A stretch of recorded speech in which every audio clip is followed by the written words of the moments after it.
Hello friends, welcome back to my channel simply style ज़िंदगी। और मैं हूं सुरंजना। और आज इस व्लॉग में मैं आप लोगों के साथ शेयर कर रही हूं कि मैंने दिवाली, भाई दूज और छठ पूजा कैसे बिताया। So this is going to be a quick video, so let's get started. Hello friends, तो आज है धनतेरस और हम अभी शॉपिंग करके घर वापस आ गए हैं। तो धनतेरस पे सोना खरीदना शुभ माना जाता है, इसलिए हमने थोड़ा सा सोना खरीदा है और झाड़ू खरीदा है। अगेन, झाड़ू को सनातन धर्म में माँ लक्ष्मी का रूप माना जाता है, इसलिए भी झाड़ू खरीदा है। और सोना खरीदा है, तो उसके साथ में हमें कुछ गिफ्ट भी मिला है, तो वो भी मैं आप लोगों को दिखाना चाहूँगी कि क्या मिला है।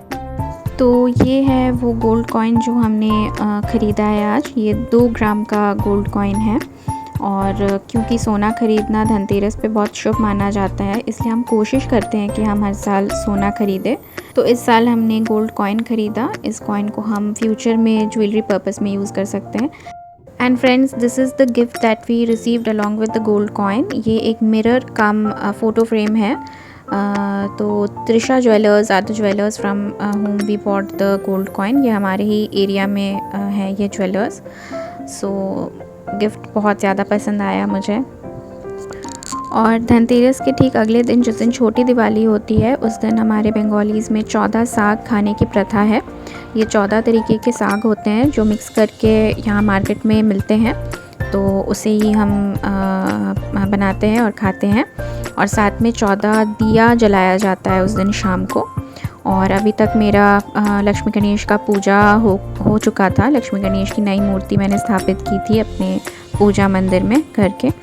And this is how my mandir is looking right now.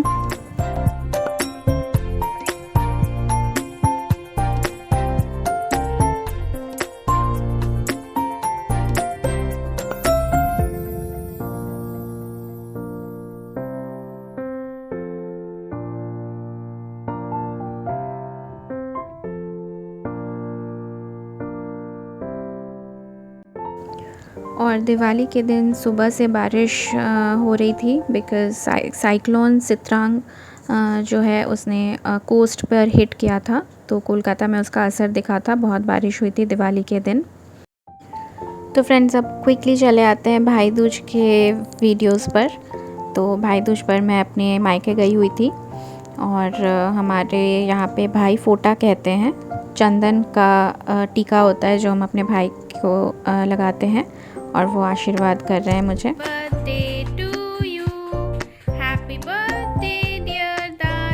तो क्योंकि भाई दूज के 2 दिन पहले भैया का बर्थडे था, तो हमने सोचा कि भाई दूज के दिन ही सेलिब्रेट कर लेंगे। तो मैं केक खुद से मैंने बनाया था, तो वही मैं लेकर के गई थी भैया के लिए। तो वो दिन काफ़ी अच्छे से बीता हमारा। And some pictures from the day. और अब हम सीधे चलते हैं छठ पूजा की तरफ। तो आप लोगों के साथ सब कुछ शेयर कर रही हूँ छठ पूजा से रिलेटेड। तो शुरू कर रही हूँ खरना पूजा के दिन से। तो मेरी सासू माँ छठ करती हैं।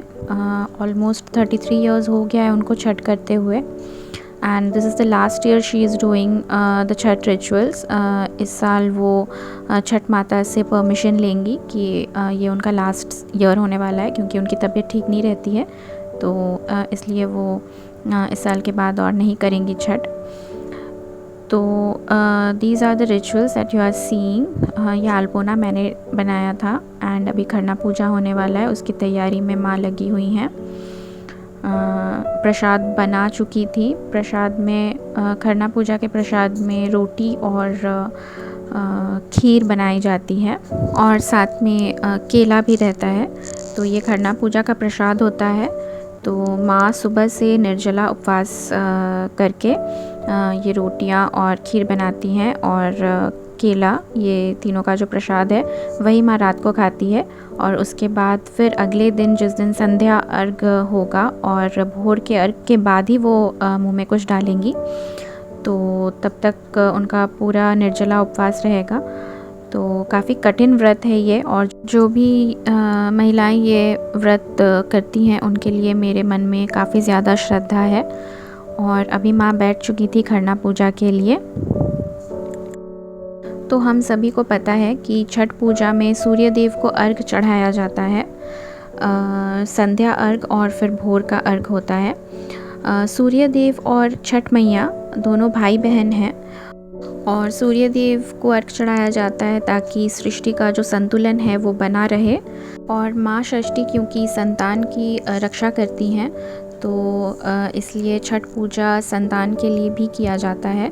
बहुत सारी माएँ अपने संतान के लिए करती हैं, जैसे कि मेरी सासू माँ ने छठ पूजा शुरू किया था उस समय जब मेरे हस्बैंड काफ़ी छोटे थे और वो छत से गिर गए थे।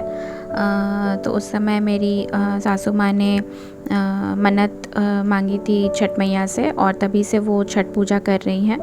और एज आई सेड अभी 33 इयर्स हो चुके हैं उनको छठ पूजा करते हुए। तो आपने देखा खरना पूजा अच्छे से संपन्न हो गया है। ये लंच के लिए थोड़े बहुत प्रिपरेशंस अभी से करके रख रही हूँ ताकि कल सुबह उठ करके जल्दी जल्दी मैं किचन का काम ख़त्म करके नहा धो करके अर्घ का ठेकुआ बनाने के लिए बैठ सकूँ।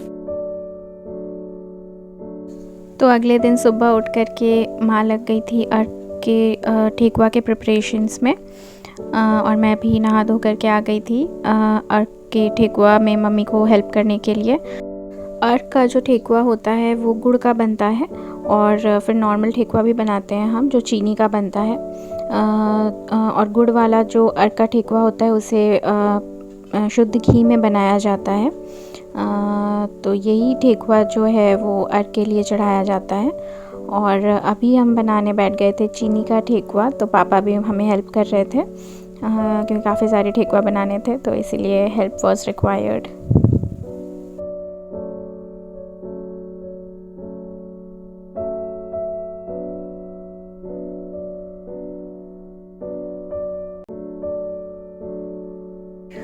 तो अब समय हो गया है संध्या अर्घ का और हम चले गए थे छत पर अर्घ के लिए। सूर्यास्त का समय 5 बजे के करीब था, तो हम 4:30 बजे ही छत पर चले गए थे।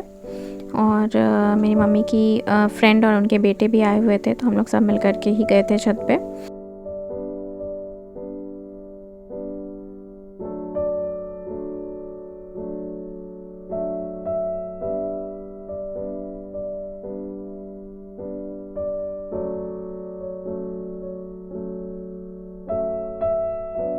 और उसके अगले दिन भोर का अर्घ दे करके छठ पर्व हमारा संपन्न हुआ।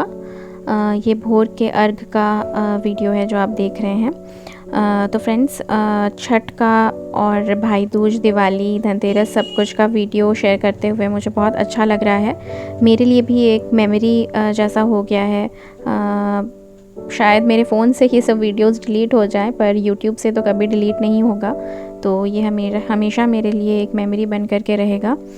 और आप सबको भी अगर मेरा ये व्लॉग अच्छा लगा हो तो प्लीज़ लाइक करिएगा, कमेंट करिएगा and please subscribe to my channel if you haven't yet. मिलते हैं मेरे अगले व्लॉग में। तब तक के लिए sayonara, good luck and do take very good care of yourselves. Bye bye.